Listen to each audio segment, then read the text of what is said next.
Romanos 8, 29.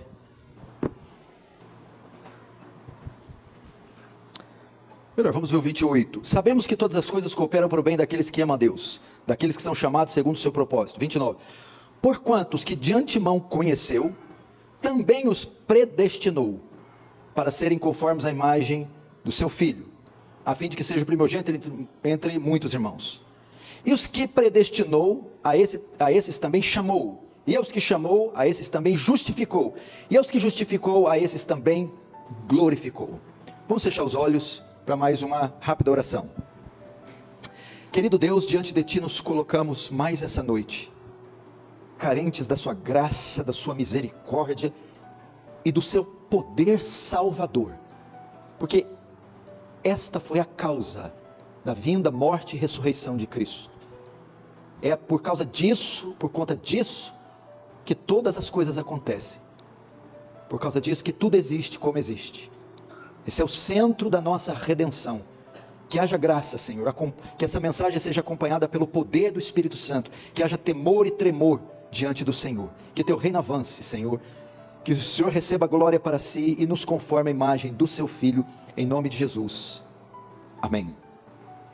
Queridos, em nossa vida cristã, ou em nossa existência aqui nessa terra, não existe nada mais importante, nada que ocupe o lugar de destaque, o lugar central na vida de qualquer homem, senão a salvação.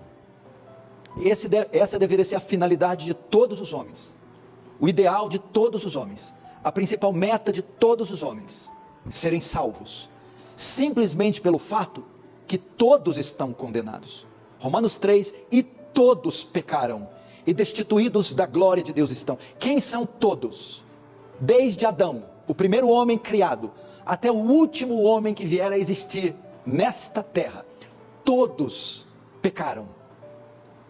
E o que o pecado trouxe? Romanos 6, 23, e o salário do pecado é a morte. Se todos pecaram, todos estão mortos, todos entraram em condenação. Quando eu digo todos, são todos. Romanos 3 diz que não há um justo sequer, não há nenhum homem bom, nenhum homem justo, não há nenhum que não peque. Todos pecaram, todos pecarão, todos pecam. E a maior consequência do pecado, das tantas maldições que ele trouxe, mazelas, dos horrores que o pecado trouxe doenças, o pecado trouxe maldade, o pecado trouxe maldição sobre a terra, sobre o parto, sobre o trabalho, sobre a natureza, sobre a criação. Mas a maior consequência é a condenação. Todo homem está debaixo de condenação. Romanos 1, 18. Do céu se manifesta a ira de Deus contra toda a impiedade do homem. Então esse é o estado do homem. Ele está com uma doença terminal, ele está debaixo de condenação e debaixo de uma sentença de morte. Logo, se ele está debaixo de uma sentença de morte, o maior desejo dele deveria ser reverter essa sentença, anular essa sentença, escapar dessa condenação da qual ele está debaixo. E isso a Bíblia chama de salvação. Ser salvo. Salvo do quê? Desta condenação, deste juízo. E o juízo vem em forma de quê? Estar apartado eternamente da presença favorável de Deus, em um lugar chamado inferno. Não é estar apartado da presença de Deus, porque Deus é onipresente, então Ele estará também presente no inferno, só que Ele não estará presente de maneira favorável, Ele estará de maneira desfavorável. Engana-se quem pensa que tem medo do inferno por causa do diabo. O diabo não manda no inferno, não é dono do inferno, não criou o inferno, não fará nada no inferno além de sofrer. Deus nos salva dele mesmo, dos seus pés de bronze, da sua ira justa e santa, da sua cólera. É disso que Ele nos salva. O inferno é o despejar da ira de Deus e não da do diabo, da fúria de Deus e não da do diabo. Quem dera fosse do diabo, daria até para ser mais ameno, mas era a ira de um Deus onipotente, onipresente, onisciente, e será despejada no seu grau máximo no inferno. É um lugar, está apartado para sempre do que é bom, do que é belo, do que é justo, do que é puro. Está apartado para sempre da presença favorável e sofreu um castigo inimaginável e eterno pelos séculos dos séculos. Isso é o inferno. E milhões e milhares já estão lá, neste momento, sofrendo suplício, dor, sofrimento inimaginável. Esse é o estado da humanidade. Por isso, os homens que eu mais admiro e os quais mais me influenciaram em toda a minha vida são os missionários, os evangelistas, todos aqueles que estão voltados para a salvação de pecadores, aqueles que vivem em função de levar pecadores ao Salvador, esses que vão para as missões transculturais, esses que aprendem novas línguas, que vão para países, continentes onde o evangelho não é pregado, ou esses que oram, intercedem, que usam seu dinheiro, seu tempo, com a única finalidade, levar a salvação aos perdidos. O resto é balela, encheção de linguiça. A vida do homem consiste apenas em duas coisas, uma na vertical, outra na horizontal: conhecê-lo e fazê-lo conhecido. Deveria ser esse o nosso objetivo na terra, conhecê-lo na vertical, fazê-lo conhecido na horizontal. Quanta gente não está morrendo? Consulta aí para você ter uma ideia. Morre aproximadamente 150 mil pessoas por hora. Isso vai dar mais ou menos 4 milhões e 500 pessoas por mês. E 54 milhões por ano morrem todos os anos. Quantas dessas não vão ao inferno sem nunca terem ouvido o evangelho? Sem serem salvas, estarão lá para sempre, perdidas. E quantos aqui ainda não têm a salvação?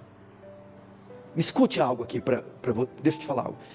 Se você fosse diagnosticado com câncer no pâncreas, ou seja, já deu metástase e foi para o pâncreas, e o médico diz para você, esse câncer é mortal, você tem 2 meses de vida, ele vai te comer todo por dentro, já pode preparar a papelada, o óbito, funerária, o enterro, não tem mais chance, você vai deixar a vida precocemente, esse câncer vai te comer e vai te matar. Imediatamente após a notícia, você vai entrar em uma depressão profunda, não vai querer mais comer, vai perder o sono, vai ficar trancado num quarto desesperado, acabou a vida. 2 meses, passa um mês, 2 da manhã, o médico liga na sua casa: acabamos de encontrar uma vacina para o seu câncer, que se você tomá-la, há condição de tirar todo esse câncer, esse mal, e salvar a sua vida.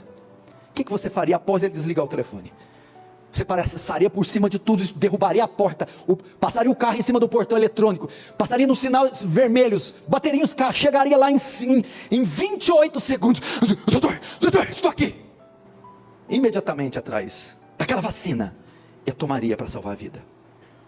Pois existem alguns aqui que estão com uma doença que sobrepuja em muito o câncer, infinitamente pior que o câncer, é o pecado. E diferente do câncer que só acaba com o corpo, o pecado mata a alma, o pecado envia o inferno eternamente. Não deveria você, a semelhança do canceroso, sabendo que está com essa metástase, procurar desesperadamente a vacina? Que incoerência, não é? Não, estou tranquilo. Está dando metástase, está matando, eu estou tranquilo. Não deveria ser uma causa de urgência? Essa deveria ser a grande necessidade do homem e o maior desejo dele na terra. Todos pecaram, destituídos da glória de Deus estão. Você já imaginou esse dia? Pode ser hoje. Você pode morrer hoje. Jesus pode voltar, e você vai se erguer diante do trono dele num piscar e fechar de olhos. Não vai dar tempo de despedir da mamãe, nem do papai, nem da esposa. Imediatamente, porque a Bíblia diz, Hebreus 9:27, o homem está ordenado morrer uma só vez, e depois disso vem o juízo. Imediatamente diante do trono de Deus, apenas para ouvir dele: apartai de mim, vós que praticais a iniquidade, eu não vos conheço. Vá para o inferno, preparado para o diabo e os seus anjos, e ser tragado instantaneamente para o lago que arde como enxofre, para as catacumbas do inferno. Isso não te traz temor, menino, menina? Não te traz temor, pai? Ver o seu filho nesse estado. Eu quero ver tua cara quando for velar ele, e saber que está velando um ímpio, do qual você nunca orou, nunca chorou, nunca jejuou, nunca ensinou a Ele, esse sangue recairá sobre você. E você vai me chamar, e você acha que eu vou fazer média no teu velório? Vou falar, esse é o destino de todo mundo aqui que estiver presenciando. Sem Jesus. O que um pai mais pode dar para um filho? Estudo, roupa, casa. Se for ímpio, sim. Mas um pai cristão não tem algo mais elevado que ele pode conceder ao filho do que a salvação, o evangelho. Porque se sendo cristão, ele não der isso para o filho, ele não deu nada. Nada. Ele não deu nada. Nada. Paulo disse aos Gálatas: filhinhos, por quem de novo sinto dores de parto, até Cristo ser gerado em vós. Pais devem sentir dores de parto. É contração, é contrair, é choro, é insônia, é soluço até ver esse menino convertido nos caminhos do Senhor. Essa menina, esse homem, essa mulher. Você se lembra do Dr. Joe Bick pregando aqui sobre o culto familiar e citando uma ilustração puritana no dia do julgamento? Ele fala, os puritanos, que os filhos que os pais não pregaram, não evangelizaram, se levantarão no dia do juízo. Os pais estarão de um lado e os filhos de outro.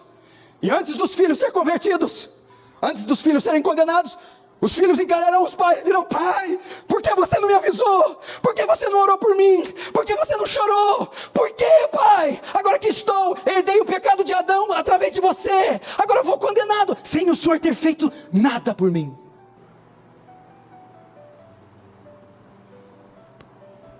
Nada por mim. Não é a coisa mais importante? Porque se ele ficar com câncer, teu filho, você vai no Hospital das Clínicas, você vai em Barretos, você compra isso, você compra coquetel, você vende a casa, você penhora os bens, você doa seu rim, você doa sua perna. Mas o teu filho não está com câncer. Ele está com o pecado de Adão. E por que você não emprega os mesmos esforços para salvar ele? Vou fazer um voto contigo, Senhor. Prometo acordar todo dia das 3 às 3:30, para orar pela conversão do meu filho. Por quanto tempo, meu servo? Até o dia da conversão dele. Faz um voto desse. Meu pai, quando ele se converter, vai testemunhar. Levantou das 3 às 3:30 da madrugada, durante 8 anos consecutivos. Enquanto ele não visse a minha conversão, ele não ia desistir.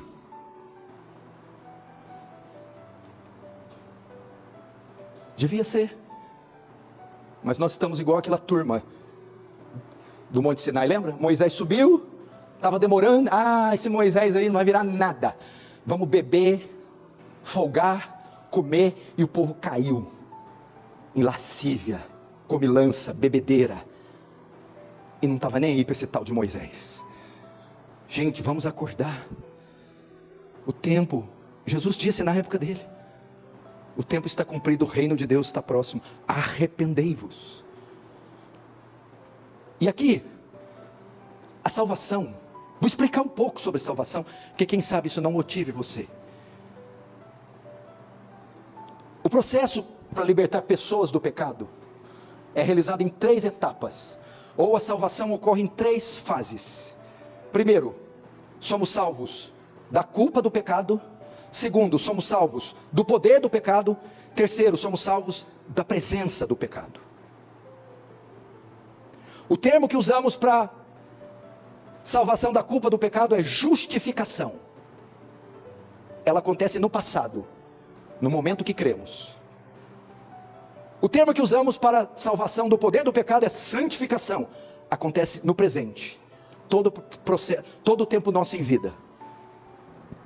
E a salvação da presença do pecado chamamos glorificação. Ela ocorre no futuro, com a vinda de Jesus, ou com a nossa ressurreição. Vamos aprender para você saber. Pedro diz para sabermos responder a razão da nossa fé. Tem muita gente que nem sabe o que crê, porque crê, se é salvo, porque é salvo.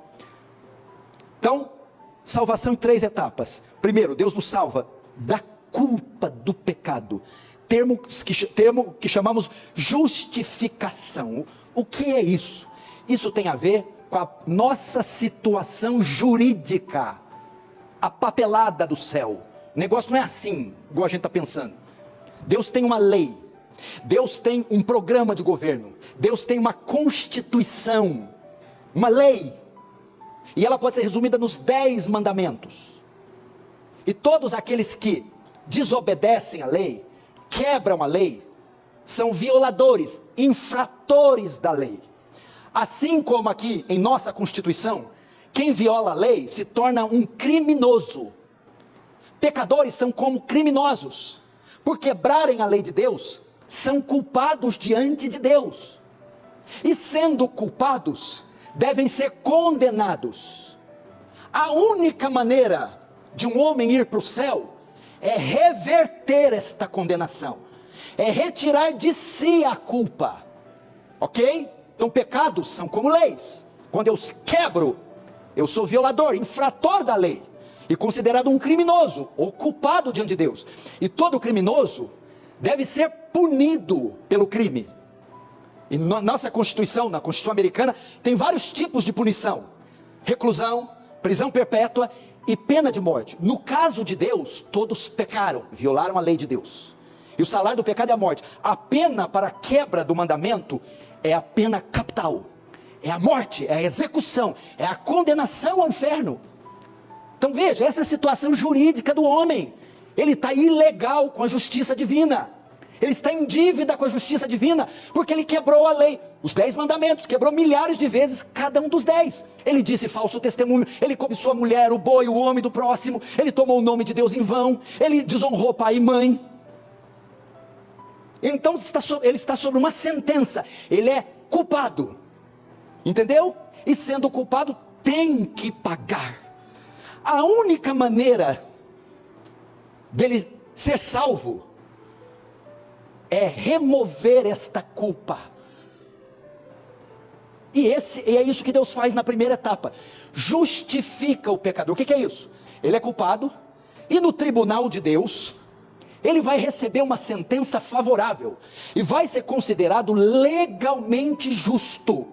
O martelo do céu vai ser batido, e ele vai receber sobre ele uma sentença favorável, vai ser declarado absolvido dos crimes, perdoado dos crimes, justificado, considerado justo diante da lei de Deus. Isso é justificação.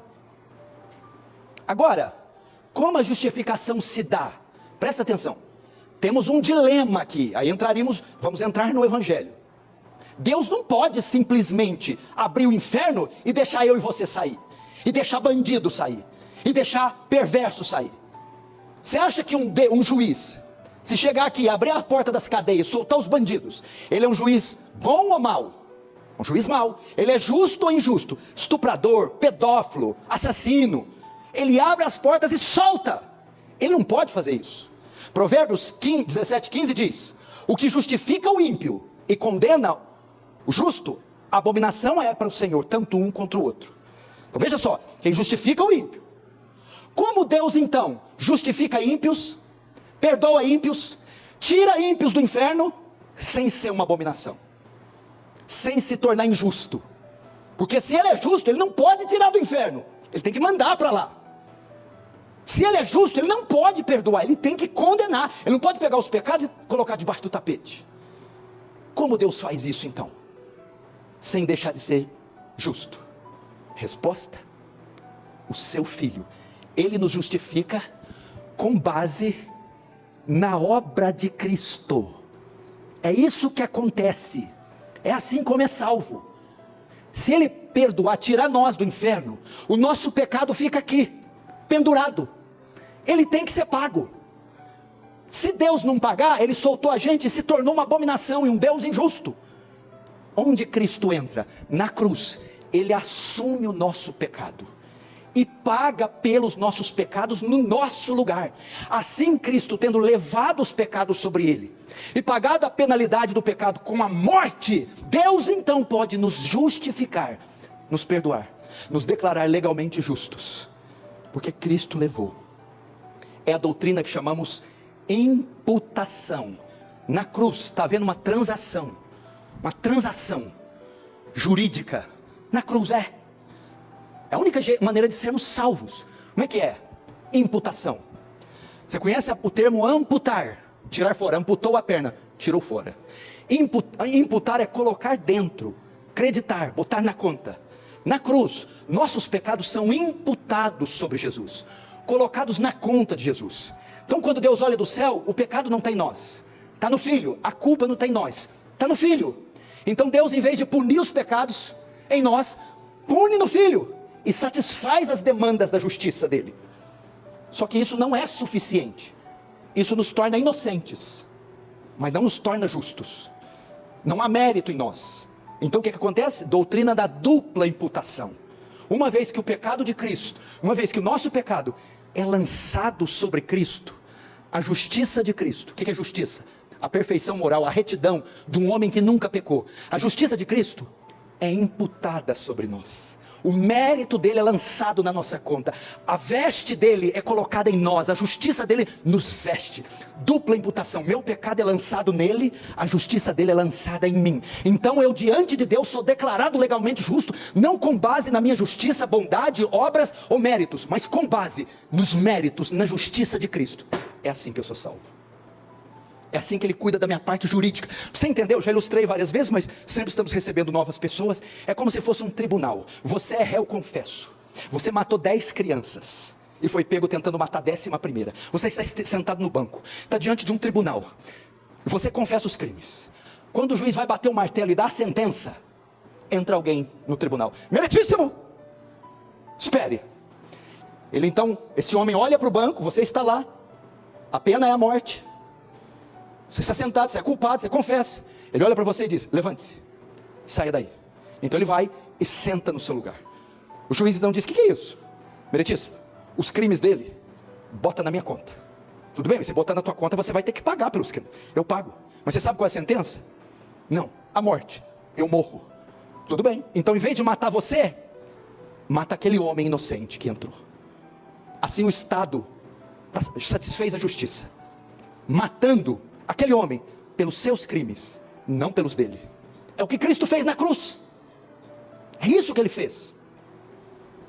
Agora, de que forma obtemos essa justiça? Aí que muitos vão tropeçar. Como um homem é justificado diante de Deus? Pela fé. Efésios 2:6. Pela graça sois salvos por meio da fé. Isso não vem de vós, é dom de Deus. Não vem de obras, para que ninguém se glorie. Ou seja, uma pessoa não é declarada justa, uma pessoa não é perdoada, uma pessoa não vai ao céu por causa das suas obras, bondade inerente, justiça inerente, atos de caridade. Nada do que ela faça atribui a ela salvação. Esse é o erro da Igreja Católica e de um monte de igrejas evangélicas brasileiras. Faz voto disso, sacrifício disso, jejum, arca da aliança, objetos ungidos, dá dízimo, faz isso. Não é por obras. Não são seus atos que te conferem essa justiça, esse perdão. Pela graça sois salvos por meio da fé. Fé em quem e fé no quê? Fé em Cristo e nos seus méritos. Então veja só, quando que o tribunal de Deus, quando que o martelo de Deus é batido e eu recebo uma sentença favorável? Quando que a transação ocorre? A justiça de Deus passa para mim, meus pecados para Ele. É no ato da fé. É quando eu creio. Justificados, pois, pela fé. Quando eu creio, o tribunal do céu bate o martelo, eu então recebo uma sentença favorável. É pela fé. O que é fé aqui? É olhar para Cristo, sua obra, sua vida, sua morte e ressurreição, e colocar minha confiança no que Ele fez. É basear o perdão, minha aceitação no que Ele fez. É isso. Eu irei para o céu confiante na obra de Cristo e não na minha, na bondade de Cristo e não na minha, nos méritos de Cristo e não nos meus. É isso. Vou para o céu, por quê? Confio em Ti, Senhor. Creio em Ti, Senhor. Sou justificado por Ti, Senhor. Me fio nos Seus méritos, Senhor. Na Sua bondade, Senhor. Porque as minhas obras são trapos de imundícia. Romanos 8:1, agora pois nenhuma condenação há para os que estão em Cristo Jesus. Romanos 5:1, tendo sido pois justificados pela fé, temos paz com Deus por nosso Senhor Jesus Cristo. Romanos 8:33, quem tentará acusação contra os eleitos de Deus? É Deus quem justifica. Colossenses 2:4, havendo riscado a cédula que era contra nós, nas suas ordenanças, a qual de alguma maneira nos era contrária, e atirou do meio de nós, cravando-a na cruz. Você entendeu? Salvação em 3 fases. Primeiro, Deus remove a culpa do pecado. Ele trata da nossa condição jurídica. Ele acerta ela, nos mantendo quites com a justiça divina. Entendeu? Sem isso um homem não é salvo. Ele tem que regular a sua parte jurídica. E ele só pode fazer isso mediante a fé em Cristo, a fé na obra, no sacrifício de Cristo. Agora, na segunda etapa da salvação, a primeira ele lidou com o passado, o momento que eu creio, que pode ser presente para você hoje, se você crer. A culpa do pecado. Agora ele vai resolver o problema do poder do pecado. Termo que chamamos santificação. Ele resolveu a parte teórica, é a papelada. Não mexeu no meu corpo, na minha mente. Mexeu com a papelada, a parte teórica, jurídica, burocrática. Agora ele vai trabalhar a parte prática. Ele sabe que tem um monstro residindo aqui dentro, e ele tem que dar um jeito nisso.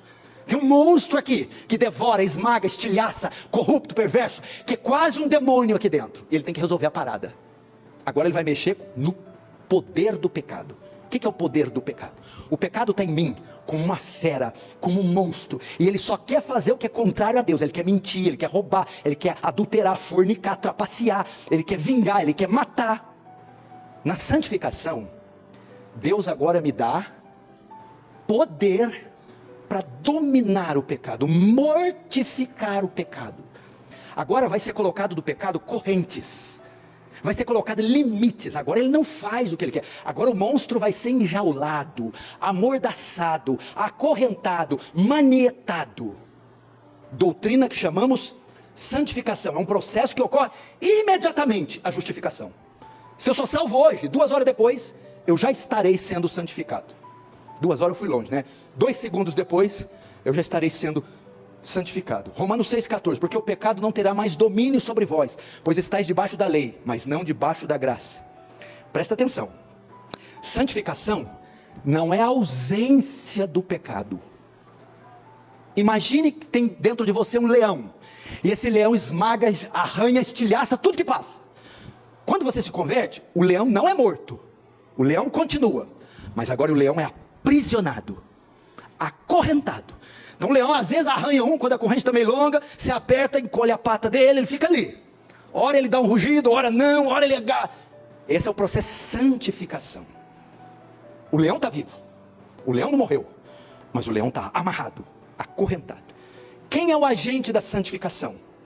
É o Espírito Santo. Você conhece em Gálatas 5 os frutos do Espírito? Bondade, longanimidade, mansidão, temperança, fé. E tem um lá que chama domínio próprio. Muita gente pensa que esse fruto do Espírito é só para controlar minha raiva. O domínio próprio é a capacidade que o Espírito Santo te dá de exercer autodomínio sobre as suas inclinações carnais. Cobiça, ira, lascívia, mentira, ódio, inveja, crime, maldade. Você se converte, o Espírito Santo passa a habitar e te dá o poder de mortificar, de exercer autodomínio. Vem cá. É o que acontece em Romanos 6. O pecado agora não tem mais domínio sobre você. Antigamente, você não podia fazer nada com relação ao pecado. Ele era seu senhor. Ele fazia o que queria de você. E você era obrigado a atender os desejos dele. Ele dizia, mente, você lá e mentia. Trai, você lá e traía. Roube, você lá e roubava. Se vingue, você lá e se vingava.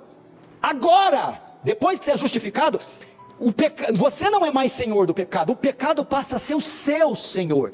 Agora ele vai só até onde você deixar ele ir. Agora você tem poder para dominá-lo, vencê-lo, mortificá-lo, amordaçá-lo. Santificação. Entretanto, muitos confundem santificação com glorificação. Não confunda. Santificação não é impecabilidade. Mas pastor, eu converti e continuo pecando. O que é isso? Não, mas o Senhor não prometeu. O Senhor não prometeu retirar o pecado após a conversão. Então veja só, santificação não é erradicação do pecado, retirada do pecado, é domínio sobre o pecado. Não confunda santificação com glorificação. O justo peca? Peca. O justo cai? É muito triste, mas cai. Mas o pecado tem domínio sobre o justo? Absolutamente. O pecado é prática de vida na vida do justo? Absolutamente, de jeito nenhum. Essa é a ideia.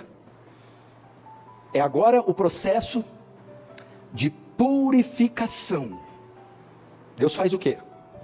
Ele te salva, Imagina, eu já ilustrei aqui várias vezes, você está numa areia movediça, você está num buraco enorme de lama, se debatendo, está tendo o pescoço sujando e você está sendo imergido, e você vai morrer.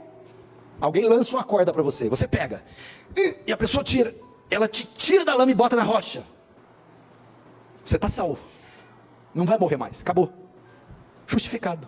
Mas você ainda está sujo, está salvo do poço de lama, mas está sujo. O que eu vou fazer agora? Pegar uma borracha, uma mangueira com água, eu vou te limpar.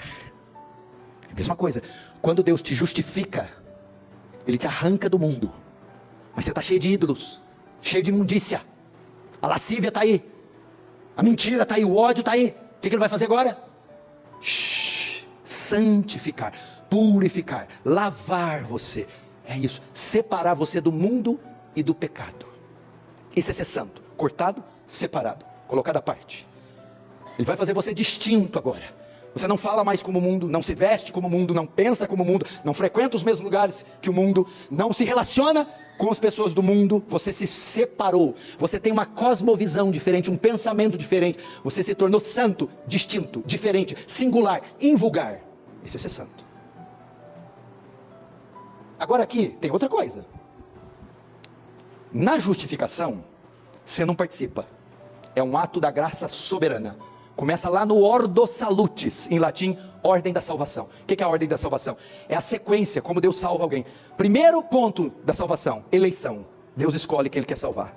Segundo, chamado eficaz, ou pregação do Evangelho. A maneira com que Ele chama os eleitos, a pregação do Evangelho. Terceiro, regeneração. Como Ele ressuscita da morte para a vida os eleitos. Quarto, conversão. Após ser regenerados, ouvindo o Evangelho, vão crer e se arrepender. E quinto, justificação, que é o que eu estou tratando daqui para frente. Na justificação, o homem não participa. É uma obra da graça soberana. Na santificação, o homem participa. É o Espírito Santo e o homem, através dos meios da graça, ele trabalha para mortificar a carne. Oração, leitura, meditação, culto público, comunhão. Agora tem outra coisa. A santificação é uma evidência da justificação. Porque você pode dizer, eu fui justificado. Ou seja, eu recebi o perdão, eu tive minha sentença anulada, eu recebi uma sentença favorável no tribunal de Deus e fui declarado justo. Você foi? Fui. E como você me prova isso? A prova que eu fui passado justificado é que eu estou sendo presente santificado. Se você diz que foi justificado, mas não está se santificando, você não foi justificado. Eu fui justificado, mas vivo no pecado, vivo como um ímpio, então você não foi. Santificação é a manifestação visível da justificação. Justificação não é teórica, forense, jurídica. Sim, a santificação é a justificação demonstrada em atos, em obras, em estilo de vida.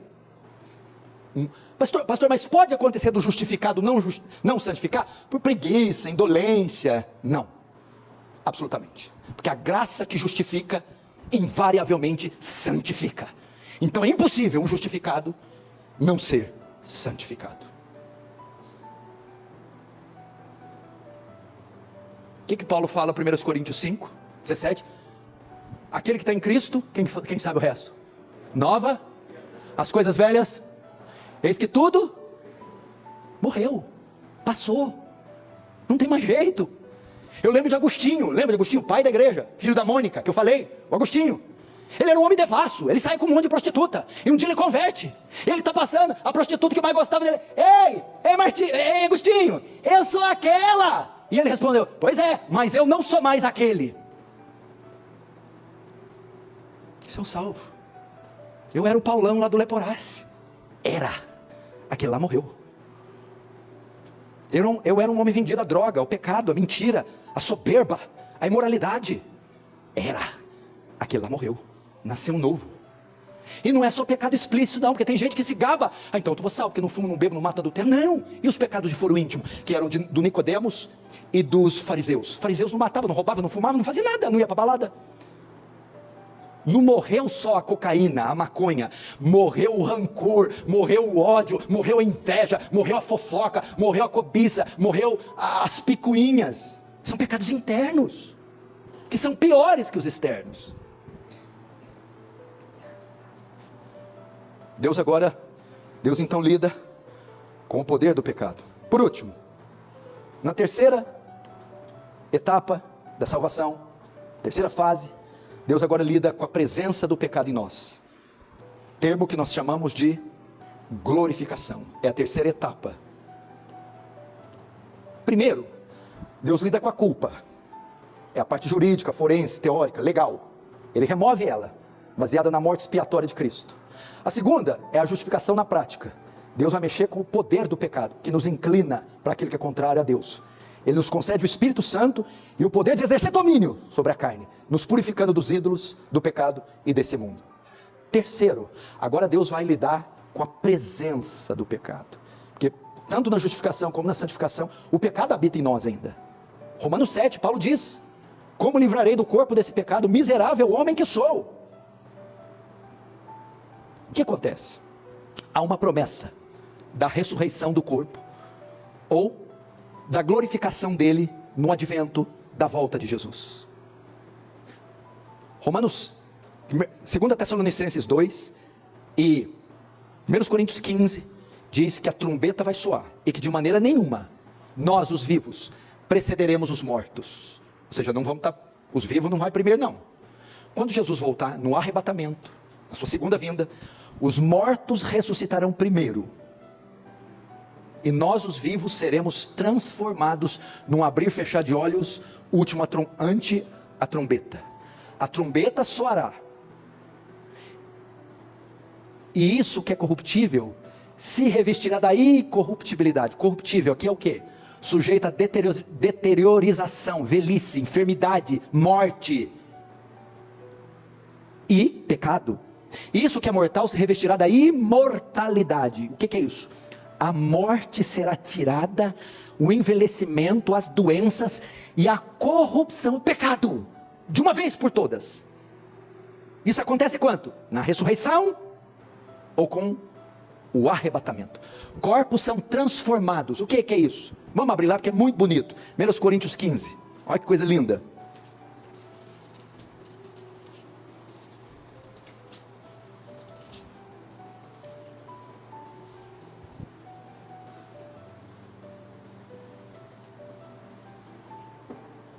Versículo 42. Paulo está explicando a ressurreição para os coríntios. Pois assim também é a ressurreição dos mortos. Semeia-se corpo de corrupção. O que é semeia? Você nasce com corpo de corrupção, doença, deformidade, deteriorização. Ressuscita na incorrupção. Isso vai ser tirado. Semeia, quer dizer, vem à terra. Ressuscita, ressurreição. Semeia-se em desonra. O que é isso? Vergonha. Vergonha. Vexame. Humilhação. Ressuscita em glória, na ressurreição, a vergonha tirada, na ressurreição, a corrupção tirada. Verso 43. Verso 43. Semeia-se em fraqueza. Fraqueza o quê? Tempo, espaço, a morte, a incapacidade de vencer as coisas. Ressuscita em poder. Verso 44. Semeia-se em corpo natural. Ressuscita em corpo espiritual. Na verdade, esse que era o tempo. O que Paulo está falando aqui? Da glorificação. A glorificação é a ausência da dor, a ausência da morte, a ausência do pecado, a ausência do tempo, a ausência do espaço, a ausência da velhice, a ausência da tristeza, a ausência do pecado e todos os seus males. Isso acontecerá quando? Na ressurreição. Deus promete. Ele lida então com a presença do pecado. Acabou. Eu não vou ter mais que lutar com ele, e ele comigo. Ele não vai habitar mais em nós. Ele será removido. Assim a salvação se consuma e se completa em novos céus e em nova terra. Irmãos, como é que está o seu coração essa noite? A sua condição? O Senhor já te salvou da culpa do pecado? Está te salvando da presença do pecado, da poder do pecado? E um dia te salvará da presença do pecado? Pense, estou falando de salvação, de conversão. O que eu preciso fazer, pastor?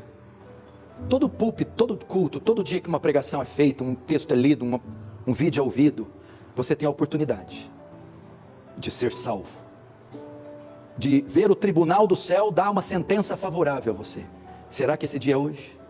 Será que você pode passar da vida para a morte hoje? Pastor, mas não é um ato soberano da graça de Deus? Sim, é Ele que chama, mas você aceita ir, você decide ir. A soberania de Deus não anula a responsabilidade humana.